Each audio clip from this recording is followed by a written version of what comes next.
Women's roles, women's rights, and women's identities in our culture are constantly shifting. This is Unsettled Womanhood, a podcast from Iowa Public Radio that is dedicated to conversations about different aspects of womanhood. I'm Charity Nebbe. Today, what does it mean to be a woman? There are as many answers to that question as there are women, and this hour we're going to hear the voices of Iowans who identify as women.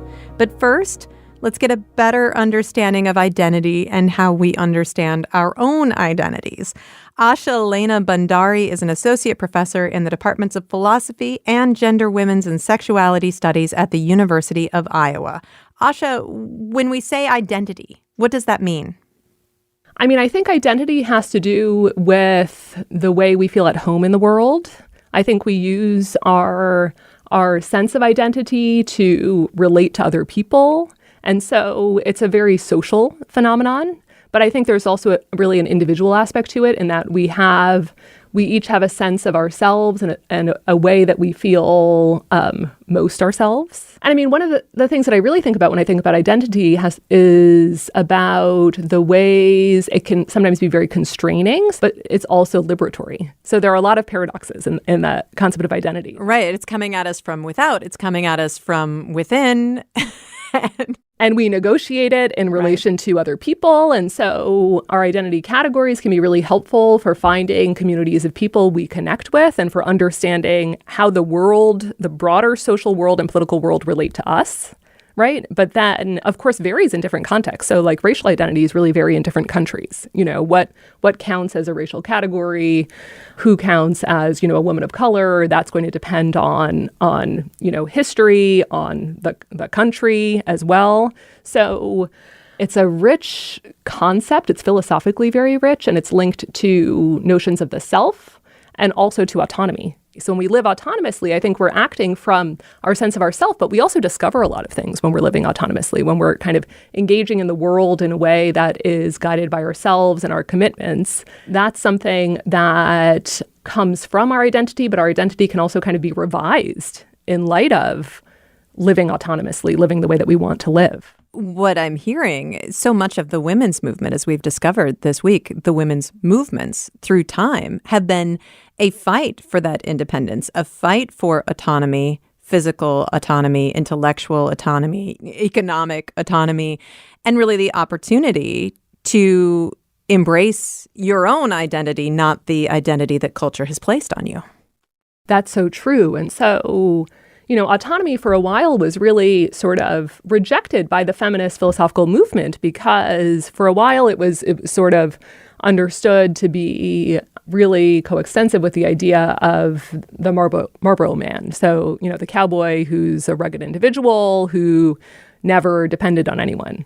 And so, feminists rejected that idea for a while, but then feminist philosophers started to argue that there's value in the concept of autonomy, but we have to understand autonomy in relation to society. We have to understand what's required to live autonomously in a society that sometimes has really prescriptive socialization. You're absolutely right that the fight for freedom and for autonomy has been really important. Something else that is at the core of our culture, I think, is this rugged individuality. And you hear a lot of people talking about finding themselves, finding their own identity. So figuring out who you are seems to be something that can be a real challenge for a lot of us. Yeah, I think that's really true. And I have such amazing conversations with the University of Iowa students on this topic. And I think it's really a process. Identity is probably best understood as a kind of process. It's a way of thinking about yourself and thinking about your place in the world. And I don't think there's a fixed point. Right. Sometimes identity can be too constraining if people really cram themselves into a box and they don't really allow for movement. Identity is this kind of complex phenomenon. It's a process. It's something we aim for. And then sometimes people don't worry about it too much at all. They just kind of are. That's fascinating, especially when you think about, in terms of popular culture in this country, I feel like we think that understanding your identity is the key to happiness and maybe success. Right. And I think it's really important for political purposes often to be able to galvanize around an identity when we're talking about group-based injustices. So that's essential. I think it is really important for being able to talk with other people with shared experiences. So there's the sort of concept of epistemic community, which is a community of people who experience similar things and can share information and knowledge with one another. So I think minority communities really play an important role, and identifying, self-identifying as a member of that community is a part of that liberatory structure, right? But I think that being yourself is always going to be a pretty dynamic phenomenon, and it's something that people focus on maybe more during certain stages of their lives, when they're young and they're defining their goals. And of course, I, reflect on all this as a philosopher for whom, the activity of doing philosophy is very central to my life, right? So for some people, when there's an activity that's linked to your identity, that's also, that kind of shapes it, right? Like your work, for example. Precisely. So for some people, having a life project can help shape your identity. But of course, I'm also a mother, and that's central to my life and to my identity. I don't argue for the ideal of one coherent conception of yourself that enables you to kind of rank all of your different priorities and proceed in that way. That's an ideal that we see in some autonomy theorists and philosophers who have generally been white men who had a social world that was arranged in a way that kind of worked with their priorities. And I think, for women of color in particular, and for women more generally, when we're kind of just doing what we want to do in the world and, pursuing paths that haven't been the prescribed paths for us, we need to kind of abandon that idea of locking everything into a set of priorities. And instead, we need to kind of freely move between modes to make the whole thing work. We do see a struggle in this country today and throughout history with identity politics. And, I think about right now at this moment in time when so many people are threatened by the identities that others embrace. And to use a fairly non-controversial example, you mentioned motherhood. I'm also a mom. In my identity as a woman, being a mother is enormous. It changed me in so many powerful ways. It changed my relationship with my body. It changed my relationship with the world. However, I don't think that a woman who doesn't have children is less of a woman. Oh, yeah. So it's kind of an interesting conversation that we have in our culture, or maybe lack of conversation, where I can state my identity, and that doesn't feel to me like that should be threatening to anybody else, and yet. Right. And I think that the sense of threat, of course, is linked to broader cultural changes, and people maybe feel like what they understood about the world is changing, and some people have a hard time with change, right? It's certainly people who have been, who have had a lot of privilege and who also haven't had to develop the skills of thinking across cultures and across different contexts. In those cases, I think people may fight, they have a lot of anger, and I ultimately think that it's not really about the identity category. It's sort of people don't have the skills that they need to be comfortable with being uncomfortable. No one person can kind of judge, everyone else and determine how they ought to be and claim, the definition of, say, what it is to be a woman and assert it over everyone else. Asha, thank you so much. Well, thank you, Charity. This was great talking with you. Asha Bhandari is an associate professor in the departments of philosophy and gender, women's, and sexuality studies at the University of Iowa. And all this week, we've been talking about different aspects of womanhood and how we are shaped by our history, our culture, by our laws. Today, we're asking what it means to be a woman. And there are as many answers to that question as there are women.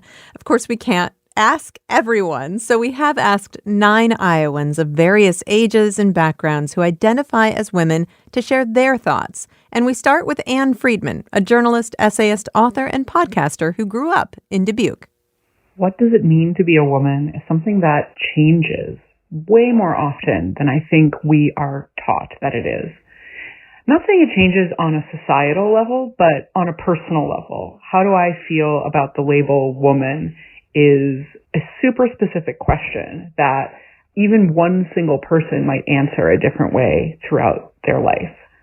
I recently learned about this concept called reproductive identity that encompasses the same idea as it relates to whether and how you might want to be a parent or not.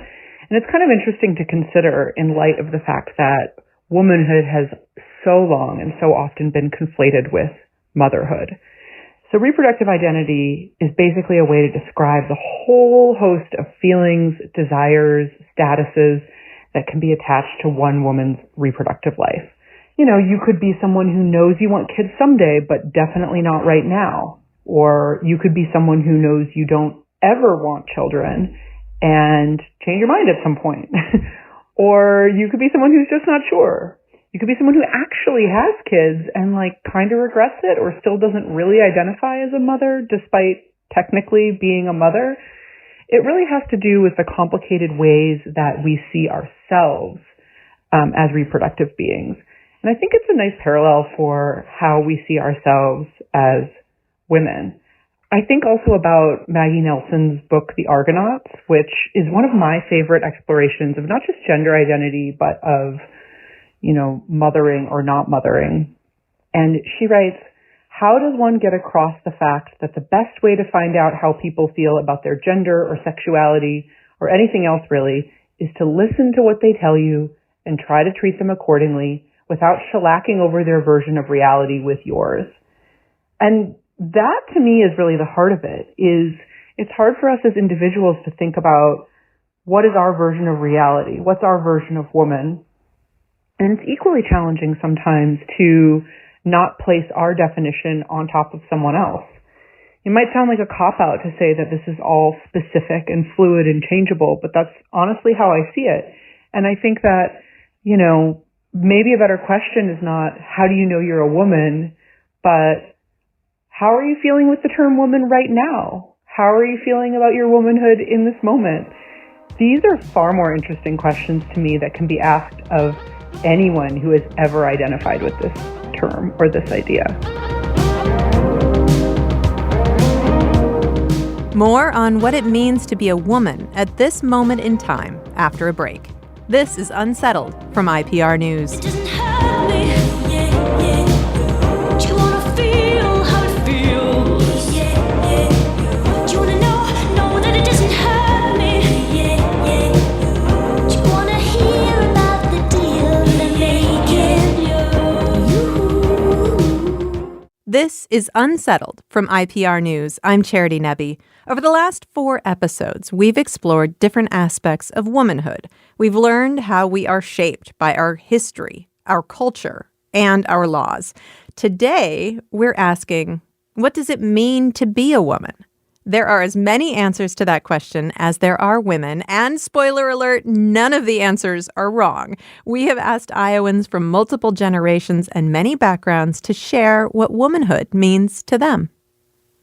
My name is Jocelyn Hickey Johnson, also known as Ms. Rocky, and I identify as a seasoned woman, a grandmother, a widow, an activist, and a content creator, motorcycle mama, gardener. What else do? I like to kind of paint a little bit, but I haven't done much lately. What it means to be a woman today means to stand in your own power and realizing who you are as a woman, who you've become, and who you've evolved to. I think it means a lot more than it has ever meant to be a woman, because now, as a grandmother, I don't think I'm the typical grandmother that used to be like my grandmother. I think I'm more active, and because I think we've been more health conscious, that we are in better shape than grandmothers used to be, or people our age, my age. So I think that it's empowering to be a woman that's lived 66 years like I have, because I'm finding myself with new ideas and still kind of evolving myself. So I think it's powerful to be a woman, and I think to be a woman in this day and time, you should learn to do your best to walk in the power that you've gained through your life. My name is Shaviva Ferguson, and I identify as a mother, wife, artist, teacher, storyteller sometimes, multifaceted. I guess that's how I would describe myself, as multifaceted. To me, what it means to be a woman is that constraints or roles that we maybe had to adhere to years ago, decades ago, that those are things that are more open for us to define ourselves. Especially as you get older, you find you have less and less to prove. So being a woman means whatever you want it to mean. It's up to you to put those definers and to shake off those constraints, for that matter. If I had to give advice to younger women, it would be to not be so hard on yourself, and to it's good when you can see yourself as others see you, but going a step beyond that, I think it's important to see yourself as you see you and let other people fall in line with that. I think if I had to give advice to a younger woman, I would say to be kind to yourself as well, and to think things through before you give a knee-jerk reaction to things that, might not be appealing to you. In other words, kind of keep an open mind and try to be unbiased in a circumstance, especially in public relations and even in your home life. You want to kind of think things through and not rush to judgment. I think as a lot of times I did as a young woman. You don't get to see the full picture. Sometimes you're just seeing your own side. So I think my advice would be kind to yourself and try to think things through and around any topic that you find heavy on your heart. My name is Nora J.S. Reichart. I am a transgender woman, and currently I am living in Davenport and working as a digital content producer for WQAD News 8 out here. This question of what is a woman is a really interesting one with my perspective as a trans person, because it's one that gets thrown in your face a lot by critics. And this question is often a really loaded one. And I feel like that's so sad for multiple reasons, but the biggest one is that it really limits the opportunity for exploring what womanhood actually means when you're someone who, at least speaking from my own personal experience, is learning it later in life. I was raised and spent the better part of a little over 20 years trying to perform masculinity and perform manhood in a way that I felt like, well, this is what my body looks like, this is what people tell me I am, and this is the part I'm supposed to play. And that was really draining. So when I finally came to accept that I was trans and I was working on my transition, it has opened avenues for me to explore new parts of myself that feel so much more true to who I am. Like just in the little things, just going out with my girlfriends, something as simple as someone holding the door and calling me ma'am, those sorts of things, it feels like exaggeration, but little things like that are what make me feel whole and what make me feel like this is the person I am, this is the experience I get to have, and I feel so much more happy, so much more complete in myself, having been able to embrace that womanhood instead of trying to hide it. And there is often a notion that accepting me as a woman, even as a trans woman, there's a real sense sometimes that it's diminishing cis womanhood.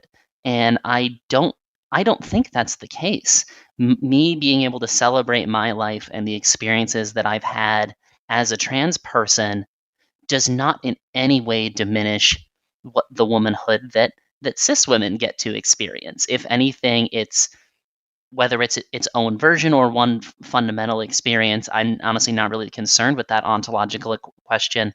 I really just appreciate that My womanhood does not come at the expense of anyone else's. I do understand that there are often even well-meaning cis women who have sometimes a little hesitation about feeling like their womanhood is comparable to mine. But here's what I would say to that. Womanhood is not a finite resource, and celebrating what makes me a woman and my femininity and the experiences that I've gotten to have since coming out as trans in no way diminishes the experiences that many cis women have had that have been really formative in their understanding of their identities. Whether you want to say that it's all the same blanket experience or if there are differences in how I go about it, I honestly don't think it matters that much either way. It is still all womanhood, however we choose to express it. No two cis women express theirs the same way, and the same is true of trans women. And so getting to all celebrate those aspects of ourselves that make us ourselves is the best outcome for everyone, I would say. It's truly a rising tide lifting all ships situation.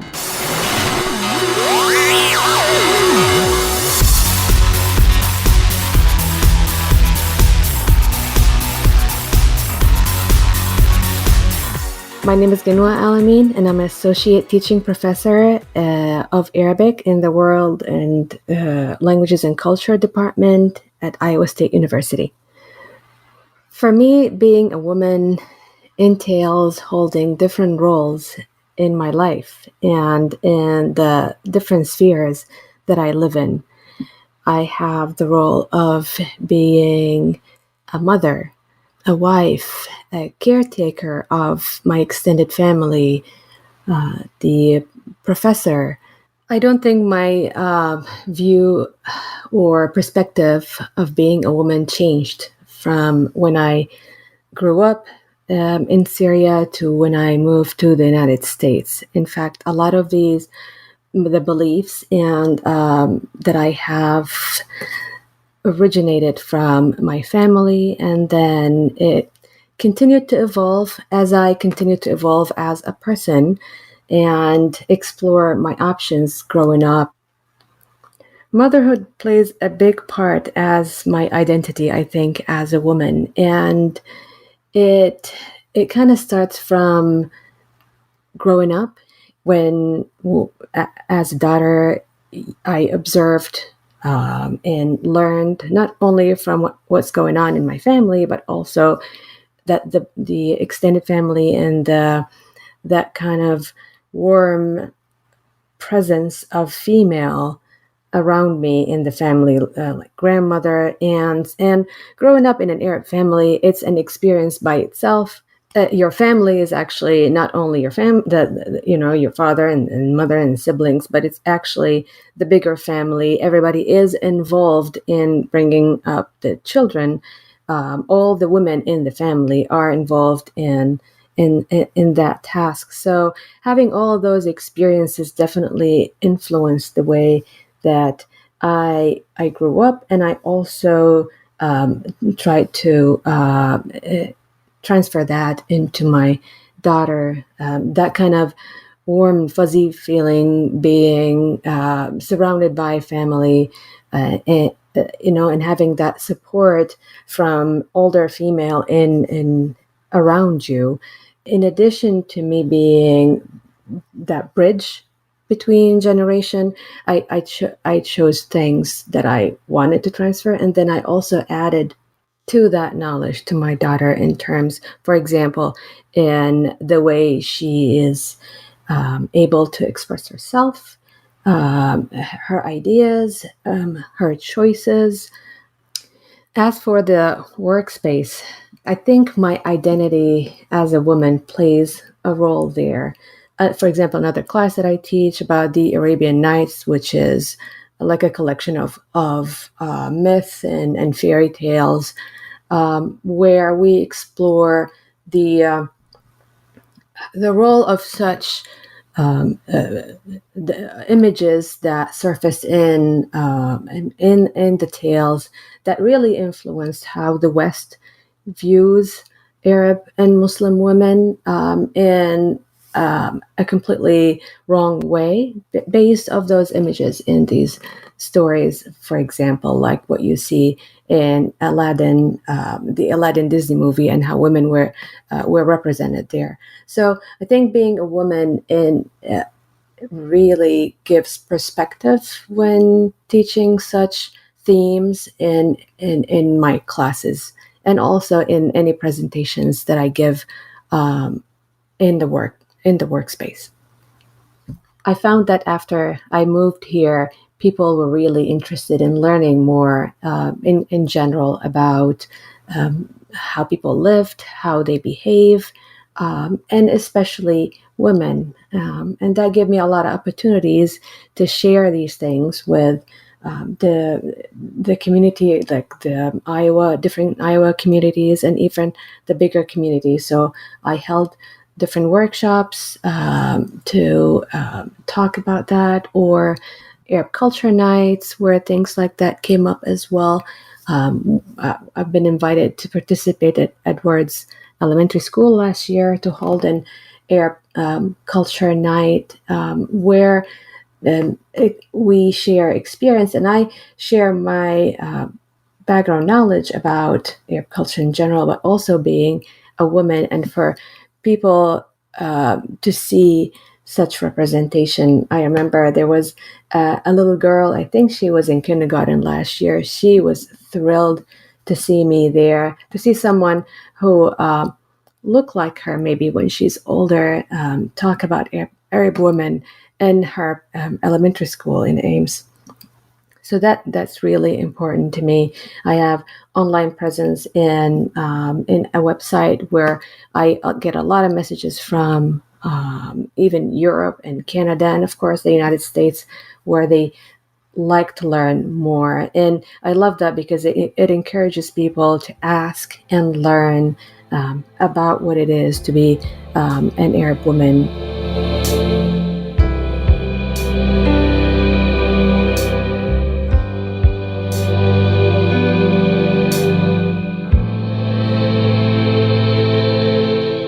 Well, my name is Teresa Zilk, and I live in Des Moines, Iowa. I am the owner of Teresa Zilk Creative Consulting, a company that helps individuals and organizations use the power of story and discovery. And I am also the founder and creator of Stories to Tell My Daughter, a storytelling experience that centers the voices and lived experiences of Black women and women of color. Being a woman to me means understanding that I stand on the shoulders of all the women who came before me, those women who laid the foundation for who I am, with their activism, with their belief in autonomy, with their belief and their right to claim their own bodies, the right to claim their freedom and define it for themselves. That's what being a woman means to me. I'm a Black woman. It doesn't change my definition of what it means to be a woman. It simply is my definition of what it means to be a woman, because that's the identity that I know is the women who came before me. So my mothers and my grandmothers and the women in my community who lived through segregation, who fought for freedoms, who experienced and still experience, and this has been my experience as well, discrimination in the workplace and other areas of life. But understanding that when you show up in the world, people see you as a Black woman. That's how they see you. Being a Black woman, I believe, is a thing of pride. It's strength, it's beauty, it's honor. And it's knowing that I always have the freedom to be myself regardless of the circumstances that surround me. We'll hear more thoughts on what it means to be a woman in a moment. This is Unsettled from IPR News.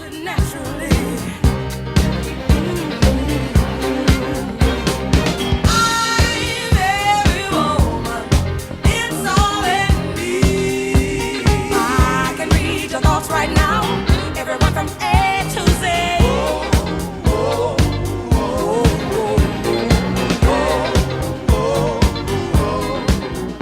I can cast a spell of secrets you can't tell. Mix Curious what's happening here in Iowa? Wondering what's going on in the rest of the world?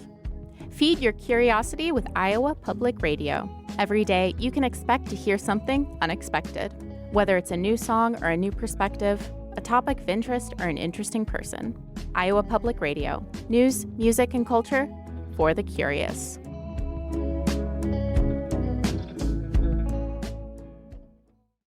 This is Unsettled from IPR News. I'm Charity Nebbe.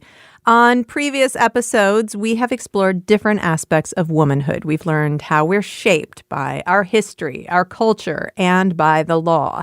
Today, we're exploring personal identity by asking Iowans from multiple generations and many backgrounds to share what womanhood means to them. I am Stacy Glasscock. I'm a resident of Cedar Falls, Iowa, where I do a lot of work in social justice areas and have been trained as a physician assistant, but I'm also an 8-year cancer survivor. Being a woman to me is a very complicated answer. I have 2 children within the LGBTQ community that both identify as non-binary, which has given me a lot to think about in regards to gender and our world. And also the fact that in 2015, when I was diagnosed with breast cancer, I chose a double mastectomy and then to remain flat. After deciding to stay flat, I had several years of struggling with that as whether it was part of my identity or not, whether my breasts made me a woman or were important to me as a woman, or how I viewed myself in the world without breasts. When I first became flat, I only knew of 2 other women that had chosen to go flat and stay flat. In the years since then, there's been a big movement on social media where flat women have gotten together and created support groups, and that has been very supportive and empowering. I just attended a flat retreat out in San Francisco that was started 5 years ago with just one woman starting it. She showed up at the Golden Gate Bridge and had put a message out to others in the area, and only one other woman showed up, and the 2 of them together walked the bridge to bring awareness to flat closure. So 5 years later, on October 7th of this year, we had close to 100 women who had chosen flat closure for breast cancer walking on the bridge. It was wonderful. A majority of us walked topless on the bridge. We had signs. We wore tutus. We had shirts that said International Flat Day. Breasts do not make a woman, and it's about saving the woman rather than making sure that she looks feminine to the world in the way that the world thinks that she should. I think society wants so much to check boxes as to male and female and what those ideas represent and how they should present in our world.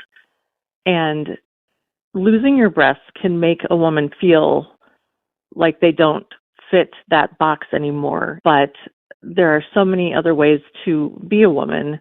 Our patriarchy tells us long hair is feminine, and wearing makeup and dressing a certain way and the way we speak. And there's all these different expectations from the world of what we need to do to fit in as a woman in our world. And it's all BS. It's just simply not true.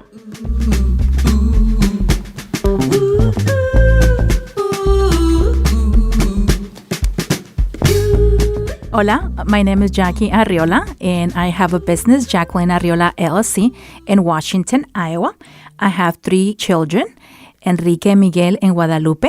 I also have a wonderful supporting husband, Temo, and I consider myself a cheerleader of the Latino culture. I love being involved in the Washington community. To me, being a woman means being like a tree. That no matter what happens, you always gonna have fruit, you're going to have a legacy, you're going to survive no matter what.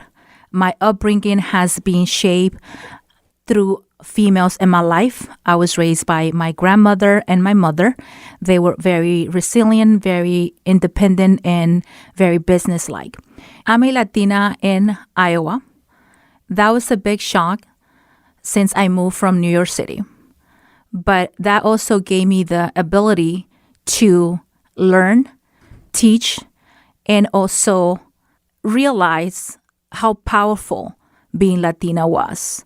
Being able to carry both cultures in a place where a lot of people did not know what Latina, Mexican meant to be, and realize that my Latinidad was my key, was my superpower.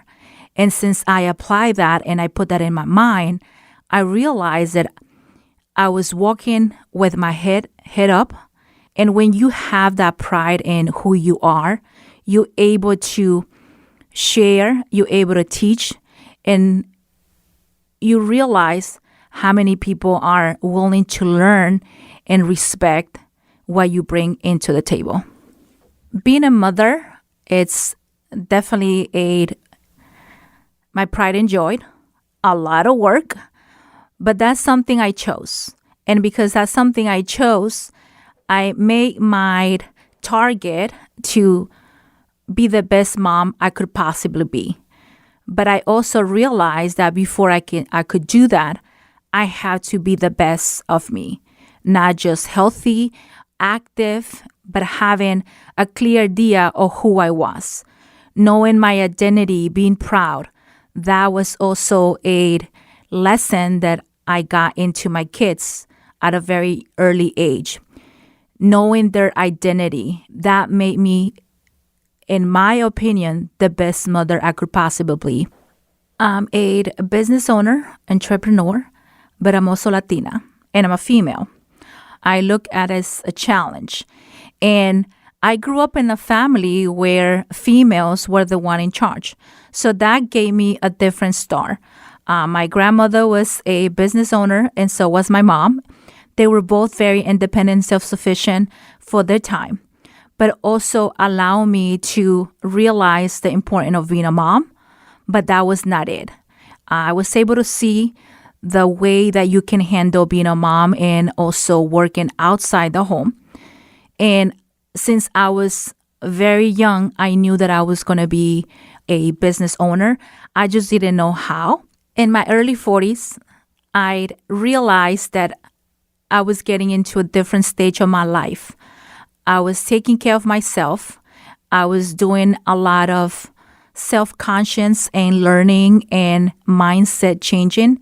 I was blossoming, and I noticed that as soon as I was doing that, so were my kids. And I noticed that my kids were opening their wings. They were taking leadership positions. They wanted to change the world. And that to me was one of the biggest satisfactions that not just as a mom, but as a human being can see that type of legacy growing in this world.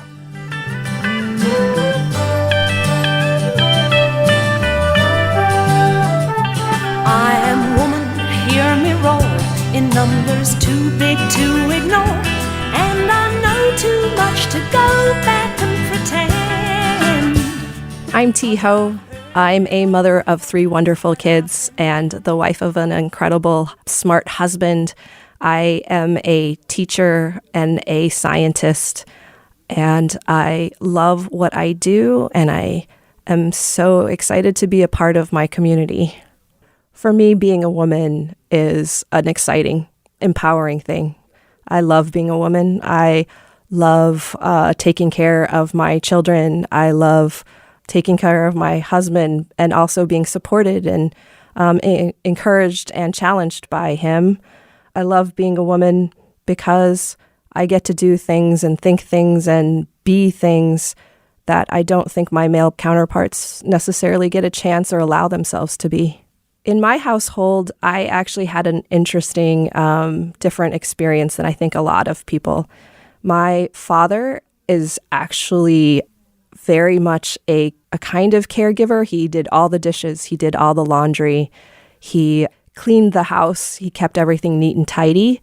And the very strict gender role that my mother assumed was that she always cooked. She always was the person that provided sustenance for the family. Interestingly, both of them worked. But at the same time, my mom was always the person that took me to the piano lessons and the doctor's visits. So even though they both worked, it always felt like my dad's job was more important than my mother's job, no matter what the job actually was. My older brother is 6 years older, and I would say a lot less mature than I was growing up. He was taken care of by my parents, both my mother and my father. And I actually kind of liked being in the shadow there because I got left alone a lot and got to figure out my role and my place in society, at school, without a lot of pressure. Because my parents spent a lot of time thinking about him and how he was going to be and how his career was going to change and his education. So I was pretty much left alone to do whatever I wanted, and I wanted to succeed, and so I found my own path. As a scientist, being a woman is really a gift. It's interesting because people tend to think that scientists are very objective and asocial, not very interactive, kind of do things on their own. But I think being a woman as a scientist can be very different. So I do tend to seek the counsel of others, but at the same time share my thoughts and views. And I feel very comfortable in socializing with my peers, and it allows for better collaboration, I think. And I actually think being a female scientist is one of the most natural, most normal things. Becoming a mother was the most life-changing thing that had ever happened to me, and it changed my perspective on pretty much everything in my life. It affected every relationship in my life. It affected how I interacted with my husband, with my parents, with strangers, with colleagues, with my boss. It was incredible, empowering, scary, satisfying, rewarding, all of those things, but all at the same time. It is amazing. And it continues to be amazing even as my kids get older and they don't need all of the day-to-day basic needs. But now I feel like that empathy, that wanting to help others has changed how I interact with everybody that I meet. My colleagues, my students, strangers on the street, like pretty much everybody. I want a mother in some way, but not in a creepy way. Now there was a time when we used to say. I'm Deja Taylor. I'm 20 years old, and I'm an inventor based in Iowa. To me, being a woman in today's world kind of means being strong in environments that aren't really made for you. For me personally, having a lived experience of being a young woman, a young Black woman, at that, I enter a lot of rooms that are not historically made for me and don't historically include me. So often I have to really finesse my way into these spaces and like play the right game and say the right thing and act the right way while maintaining my authenticity of who I am. So in a lot of these spaces, I would try to bring, who I am at my core, but also this external shield of how I am to act and how I am to be appreciative to be allowed in said space. As a 20-year-old growing up in this world, it's very stressful. I didn't hear a few terms like growing up until, recently, but like burnout and like media fatigue, like these are words that are really coming to me out of the pandemic. And being a teenager while going through a pandemic, like that's kind of a where were you moment in my life that we have, and I feel like every generation has. But I feel like our world has really shifted since our last where were you moment, that being COVID.